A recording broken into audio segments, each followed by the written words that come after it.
வணக்கம். ஸ்ரீ அன்னையை நன்றியுடன் நினைவு கூர்தல். எனது பொக்கிஷங்கள் திரு ஷோபாமித்ரா அவர்கள் நினைவுகளின் தொடர்ச்சி, 2ஆம் பாகம். சங்கீதம். ஸ்ரீ அன்னை, உங்கள் சங்கீத வகுப்புகள் நன்றாக நடக்கின்றனவா? ஷோபா: அன்னையே, அவர்களுக்கு பாடக் கற்றுக் கொடுப்பதுடன் நான் வேறு என்ன செய்ய வேண்டும்? ஸ்ரீ அன்னை: அவர்களுக்கு நல்ல சங்கீதத்தை கற்றுக்கொடு. அதன் உள்ளுணர்வை உணரும் வகையில் கற்றுக்கொடு. ஷோபா: அது என்ன சங்கீதம் அன்னையே? ஸ்ரீ அன்னை: என்னுடைய ஆர்கன் இசையை அவர்கள் கேட்கலாம், அல்லது வேறு நல்ல சங்கீதம் எதையும் கேட்கலாம். உதாரணமாக பாக், பீத்தோவன், மொசார்ட் இவர்களுடையவை, அல்லது இந்திய ராகங்கள். உனக்கு தெரியுமா, அவை மிகவும் சிறந்தவை. எனக்கு அவை மிகவும் பிடிக்கும். நீ கவனமாக தேர்ந்தெடுக்க வேண்டும். ஒரு விஷயத்தில் நீ மிக மிக கவனமாய் இருக்க வேண்டும். அதாவது, மாணவர்கள் இசையை அவமதிப்பதை ஒருபோதும் அனுமதியாதே. ஏனெனில் உண்மையான இசை மிக உயர்ந்த பிரதேசத்திலிருந்து வருகிறது. குழந்தை பருவத்திலிருந்தே மாணவர்கள் இசையை மதிக்க கற்றுக்கொள்ள வேண்டும். உன் பங்கிற்கு நீ செய்ய வேண்டியது, ஒருபோதும் உன்னுடைய மாணவர்களை மெல்லிசை கேட்கும்படி செய்யக்கூடாது. ஒருபோதும் ஒருபோதும் ஒருபோதும் கூடவே கூடாது. ஷோபா: தூஸ்மேர், இனிய அன்னையே, மெல்லிசை என்றால் என்ன? ஸ்ரீ அன்னை: ஆன்மீக அதிர்வு இல்லாத இசை, வேடிக்கையான தாளமுடைய, பிராணனை கிளர்ச்சி அடைய செய்யும் இசை. நீ அவற்றை அறவே தவிர்த்துவிட வேண்டும். பிறகு அன்னை வெகு நேரம் என்னை உற்று நோக்குகிறார். ஷோபா: அன்னையே, இந்த ஆன்மீக அதிர்வை சங்கீதத்தில் கொண்டு வருவது எப்படி? ஸ்ரீ அன்னை: விருப்பத்தை வளர்த்துக்கொள், ஆர்வமுறு, இறைவனிடம் பிரார்த்தனை செய். ஷோபா: அன்னையே, இறைவனை பற்றி எனக்கு ஒன்றும் தெரியாது. என்னை பொறுத்தவரை அவன் எங்கோ எட்டாத வானுலகத்தில் இருக்கிறான். எனக்கு உங்களை மட்டும்தான் தெரியும் அன்னையே, உங்களை மட்டும்தான். நீங்களே எனக்கு எல்லாம். நீங்கள்தான் என் இறைவன். பவித்திரமான இசையின் அனுபவத்தை எனக்கு தருமாறு ஸ்ரீ அன்னையை நான் பிரார்த்திக்கிறேன். ஸ்ரீ அன்னை: நான் எங்கோ எட்டாத வானத்தில் இருக்கும் இறைவனை பற்றி பேசவில்லை. உன்னுள் இருக்கின்ற பரமேஸ்வரனை பற்றியே பேசுகிறேன். உன்னுள் என் அருமை குழந்தாய். அவனுடன் தொடர்பு ஏற்படுத்தி கொள்ள முயற்சி செய். அவன் அங்கே இருக்கிறான். அவன் உன் இதயத்தின் ஆழத்தில் இருக்கிறான். மௌனமாக ஸ்ரீ அன்னை என் கண்கள் மீது பார்வையை பதித்து ஒருமுனைப்படுகிறார். அவருடைய ஆசீர்வாதத்தை பெற்றுக்கொண்டு மௌனமாக அவருடைய அறையை விட்டு வெளியே வருகிறேன். சாவித்திரியை படித்தல். 1951 ஜூன் மாதத்தில் நான் இங்கே நிரந்தரமாக தங்கிவிட்டேன். அப்பொழுது எனக்கு 17 வயது. இதுதான் ஸ்ரீ அன்னையுடன் என்னுடைய முதல் உரையாடல். ஸ்ரீ அன்னை: நீ கல்கத்தாவில் படித்து கொண்டிருந்தாய் அல்லவா? ஷோபா: ஆம் அன்னையே. ஸ்ரீ அன்னை: இங்கேயும் நீ படிக்கப் போகிறாய். உனக்கு சிஷிரை தெரியுமா? ஷோபா: தெரியும் அன்னையே. ஸ்ரீ அன்னை: அவரிடம் போ. உன்னுடைய ஆங்கில, பிரெஞ்சு வகுப்புகளுக்கு ஏற்பாடு பண்ணச் சொல். இப்பொழுது கல்வியாண்டின் மத்தியாக இருப்பதால் உனக்கு அவர் தனியாக ஒரு ஆசிரியரை அமர்த்த வேண்டும். அடுத்த ஆண்டிலிருந்து நீ வகுப்பில் சேர்ந்து படிக்கலாம். இந்த ஆண்டு இந்த 2 பாடங்களையும் படி. பிற்பகலில் பிருத்திவி சிங்குடன் வேலை செய். உனக்கு பிருத்திவி சிங்கை தெரியுமா? ஷோபா: தெரியாத அன்னையே. ஸ்ரீ அன்னை: நளினிகாந்தரிடம் உன்னை அவருக்கு அறிமுகப்படுத்தச் சொல். பிற்பகலில் அவருடன் வேலை செய். இரவில் சாவித்திரி காவியத்திலிருந்து சில வரிகள் படி. முதலில் இருந்தே தொடங்கு. நீ இப்படி செய்ய வேண்டும். சாவித்திரியை உன் முன்னால் வைத்துக்கொள். சில நிமிடங்கள் ஸ்ரீ அரவிந்தரை நோக்கி பிரார்த்தனை செய். பிறகு படிக்கத் தொடங்கு. அவ்வளவுதான் என் அருமை குழந்தாய். மற்றவையெல்லாம் அடுத்த ஆண்டு ஒழுங்கு செய்யப்படும். உனக்கு ஏதாவது தேவையா? ஷோபா: என்ன அன்னையே? ஸ்ரீ அன்னை: உன்னுடைய அன்றாட உபயோகத்திற்கு ஏதாவது ஒரு ஆண்டுக்கு பிறகுதான் ப்ராஸ்பரிட்டி கொடுப்போம். ஷோபா: இப்போதைக்கு எனக்கு எதுவும் தேவையில்லை அன்னையே. சிறிது நேரத்திற்கு பிறகு நான் அவரிடம் சாவித்திரி காவியத்தை பற்றி பேசினேன். அன்னையே, நீங்கள் என்னை ஒவ்வொரு நாளும் இரவில் சாவித்திரி படிக்கும்படி சொன்னீர்கள். அன்னையே, இது மிகவும் கடினமாக இருக்கிறது. எனக்கு கொஞ்சமும் புரியவில்லை. ஸ்ரீ அன்னை: அதனால் பரவாயில்லை. நான் சொன்னது போல் தொடர்ந்து படித்து வா. முடிந்தால் வரிகளை வாய்விட்டு படி. நீ உணர்வில் வளர வளர சாவித்திரி வரிகள் உனக்கு மேலும் மேலும் தெளிவாக புரியும். தொடர்ந்து படித்து கொண்டே இரு. அவ்வளவுதான். ஆண்டுகள் சென்றன. ஸ்ரீ அன்னையின் அருளால் நான் சங்கீதமும் நடனமும் அமைக்கத் தொடங்கினேன். அப்படி ஒரு சந்தர்ப்பத்தில்தான் ஸ்ரீ அன்னையிடம் இவ்வாறு கேட்டேன். ஷோபா: நான் ஸ்ரீ அரவிந்தரின் 100ஆண்டு நிறைவு விழாவிற்கு ஒரு நாட்டிய நாடகம் தயாரித்துள்ளேன். அதற்கு நான் அமரஜோதி, அதாவது எவர்லாஸ்டிங் லைட் என்று பெயரிட்டிருக்கிறேன். அன்னையே, இந்த நாட்டிய நாடகத்தில் நான் சாவித்திரியிலிருந்து சில வரிகளை பயன்படுத்தலாமா? ஸ்ரீ அன்னை: சில வரிகளை எடுத்துக்கொண்டு நீ என்ன செய்வாய்? நடனமாடுவாயா? ஷோபா: ஸ்ரீ அன்னையே, நான் இந்த வரிகளுக்கு ஏற்றவாறு சில அசைவுகளை அமைக்க முயற்சிப்பேன். ஆனால் அது பாரம்பரிய நடனமாக இருக்காது. ஸ்ரீ அன்னை: இதோ பார், சாவித்திரியை பாராயணமாக செய்வதே நான் விரும்புகிறேன். அது நாடக கலப்பு அதிகமாக இல்லாமல் எளிமையாக செய்யப்படும் போதே அதன் மந்திர சக்தி வெளிப்படுகிறது. ஓம் ஓதும் முறை. டிசம்பர் 1ஆம் தேதி நிகழ்ச்சி ஒன்றில் ஸ்ரீ அன்னை எங்களில் 4 பேரை ஸ்ரீ அரவிந்தரின் தி அசென்ட் அண்ட் த டிசென்ட் என்னும் கவிதையை ஒப்புவிக்க தேர்ந்தெடுத்தார். டென்னிஸ் கிரவுண்டிலிருந்து வந்த பின் எங்களுக்கு தனித்தனியாக பயிற்சி அளிப்பார். ஒரு நாள் அவருடைய சக்தி வாய்ந்த குரலினால் மனம் உருகி அவரிடம், ஸ்ரீ அன்னையே, ஓம் எனும் மந்திரத்தை எப்படி ஓத வேண்டும் என்று எனக்கு சொல்லித்தாருங்கள் என்று கேட்டுக்கொண்டேன். ஸ்ரீ அன்னை நிமிர்ந்து உட்கார்ந்தார். கண்களை மூடிக்கொண்டு ஓம் என உச்சரிக்கத் தொடங்கினார். எனக்கு அப்போது ஏற்பட்ட அனுபவத்தை என்னால் வார்த்தைகளால் வர்ணிக்க முடியாது. அற்புதமாக இருந்தது. அந்த காலத்தில் அவருடைய பாராயணத்தையும் அவருடைய ஓம் ஓதுதலையும் பதிவு செய்ய வசதி இல்லாமற் போய்விட்டதே என்று வருந்துகிறேன்.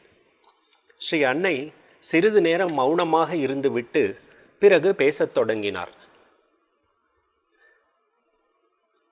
ஸ்ரீ அன்னை, வானம் நன்றாக தெரியும்படியான ஒரு திறந்த வெளியில் அல்லது கடல் முன் உட்கார்ந்து ஓம் என்ற மந்திரத்தை நீ உச்சரிக்க வேண்டும்.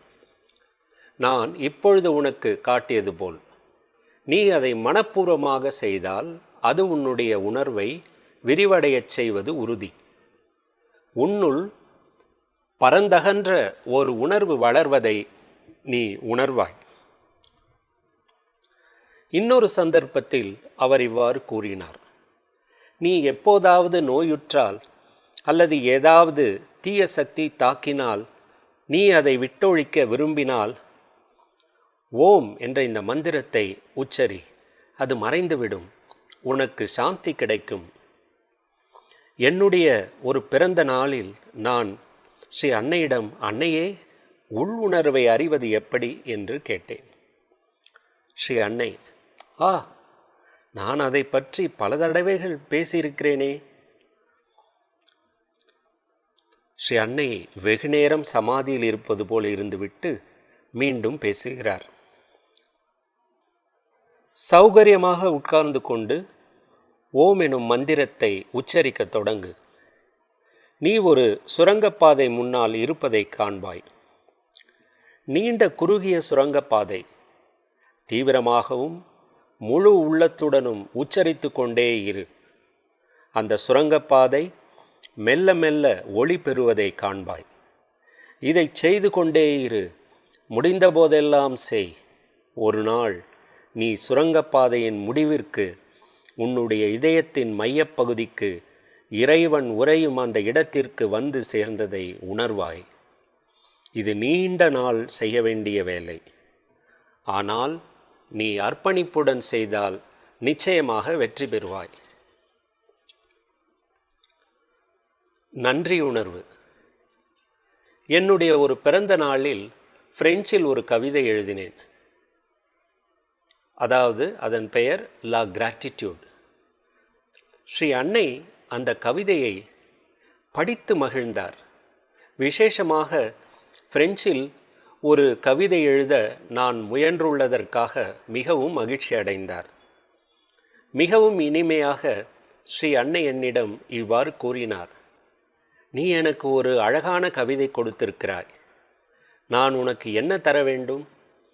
இப்படி கேட்டுவிட்டு ஒரு தாளை எடுத்து அதில் 4 வரிகள் எழுதினார். அன்னையே, ஆழ்ந்த நன்றியுடன் உம்மை வணங்குகிறேன். உமது அபூர்வமான ஆளுமையால் என் வாழ்வு ஒளி பெறுவதாக. என்னுடைய பிறந்த நாள் இது நிகழ்ந்தது 1963. நான் சில மலர்களையும் ஒரு பெட்டியில் அவருக்காக நான் தயாரித்த ஒரு சல்வார் கமீஸையும் எடுத்துக்கொண்டு அவரிடம் போனேன். அந்த காலத்தில் நாங்களே வாழ்த்து அட்டைகள், கைக்குட்டைகள், சல்வார் கமீஸ் போன்றவற்றை செய்து எங்கள் பிறந்த நாளன்று ஸ்ரீ அன்னைக்கு அர்ப்பணிப்போம். நான் அவருக்காக சல்வார் கமீஸ் செய்வேன். சில ஆண்டுகள் கமீஸில் பூவேலை செய்வேன். மற்ற ஆண்டுகளில் ஃபேப்ரிக் பெயிண்டிங் செய்வேன். ஸ்ரீ அன்னையிடம் போக என் முறை வந்தது. நான் முதலில் மலர்களை அர்ப்பணம் செய்துவிட்டு பிறகு பெட்டியை அவரிடம் கொடுத்தேன். அவர் அதை திறந்து பார்த்துவிட்டு,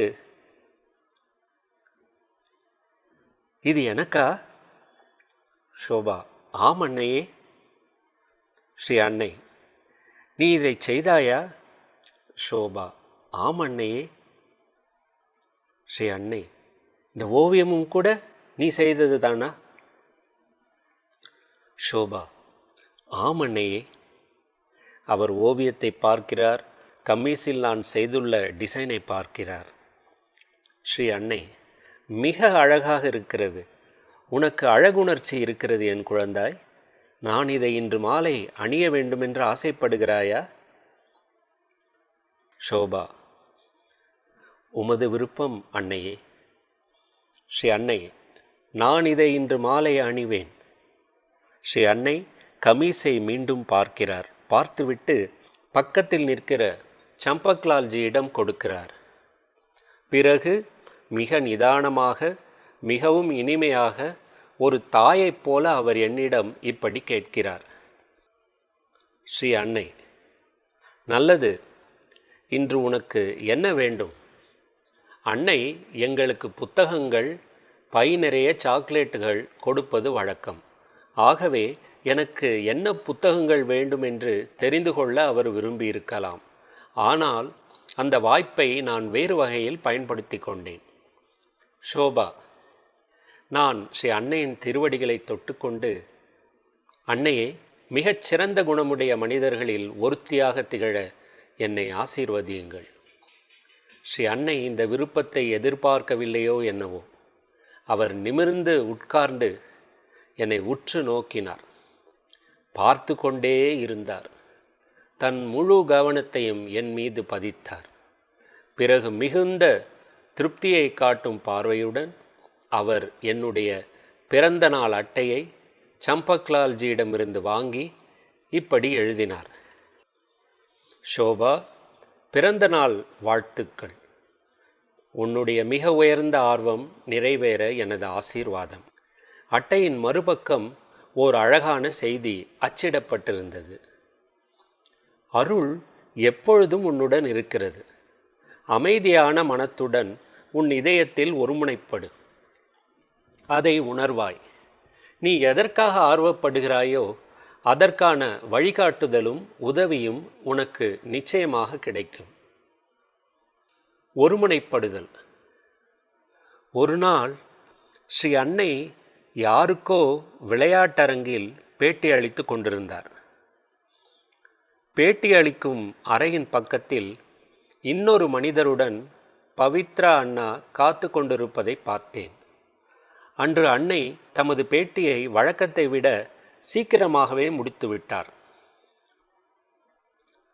அன்னை வெளியே வந்ததும் பவித்ரா அண்ணா அவருடன் பேசப்போனார். நான் அன்னையிடம் ஒரு கேள்வி கேட்க நினைத்தேன். நான் அப்பொழுது தம்மபதத்தை படித்து கொண்டிருந்தேன். அந்த புத்தகத்தில் உள்ள சிந்தனைகள் என் மனதில் நிறைந்திருந்தன. 2 நிமிடங்களுக்கு பிறகு ஸ்ரீ அன்னை பவித்ரா அண்ணாவுடனும் அந்த மனிதருடனும் அறையை விட்டு வெளியே வந்தார். அவர் வரும் வழியில் நின்று கொண்டிருந்த நான் அவரிடம், அன்னையே, நான் உம்மிடம் ஒரு கேள்வி கேட்க விரும்புகிறேன் என்றேன். ஸ்ரீ அன்னையும் சரி கேள் என்றார். அன்னையே, மனத்தை மோனமடைய செய்வது எப்படி? ஸ்ரீ அன்னை: மனத்தை மோனமடைய செய்யும் முன் நீ ஒருமுனைப்பட தெரிந்து கொள்ள வேண்டும். உனக்கு ஒருமுனைப்பட தெரியுமா? ஷோபா: தெரியாது அன்னையே. ஸ்ரீ அன்னை: கவனி, உனக்கு மலர்கள் பிடிக்குமா? ஷோபா: ஆம் அன்னையே, நிரம்ப பிடிக்கும். ஸ்ரீ அன்னை: நல்லது. ஒரு ரோஜாவை எடுத்துக்கொள். அதை ஒரு சாதாரண ஜாடியில் வைத்து மேசை மேல் வை. ரோஜா உன்னுடைய கண் மட்டத்தில் இருக்கும்படியாக மேசையின் உயரம் இருக்க வேண்டும். இப்போது அமைதியாக உட்கார்ந்து அந்த ரோஜாவை உற்றுப்பார். உன்னுடைய மனம் ரோஜாவை விட்டு வேறெங்கோ போகும்போதெல்லாம் உன்னுடைய ஒருமுனைப்பை ரோஜாவிற்கு கொண்டு வர முயற்சி செய். உனக்கு வயதென்ன? ஷோபா: எனக்கு 18 வயதாகிறது அன்னையே. ஸ்ரீ அன்னை: அந்த ரோஜாவை தவிர வேறு எதை பற்றியும் நினைக்காதே. ஒவ்வொரு நாளும் சுமார் 5 நிமிடங்கள் இதை செய். ஒழுங்காக முழு மனத்துடன் இதை கொஞ்ச நாட்கள் செய்து வந்தாயானால் உன்னால் ஒருமுனைப்பட முடியும் என்பதை காண்பாய். இந்த ஒருமுனைப்பு உன்னுடைய ஜீவனில் மோனத்தின் பலனை கொடுக்கும். அடுத்த அடி உன்னுடைய இதயத்தில் ஒரு உருவத்தை, உதாரணமாக ஸ்ரீ அரவிந்தருடைய உருவத்தை நினைத்தல். முதலாவது உன்னுடைய இதயத்தின் நடுவில் ஒரு ஒளி பொருந்திய உருவத்தை கற்பனை செய்ய வேண்டும். அந்த ஒளி பொருந்திய உருவத்தின் மீது ஒருமுனைப்பட முயன்று பார்.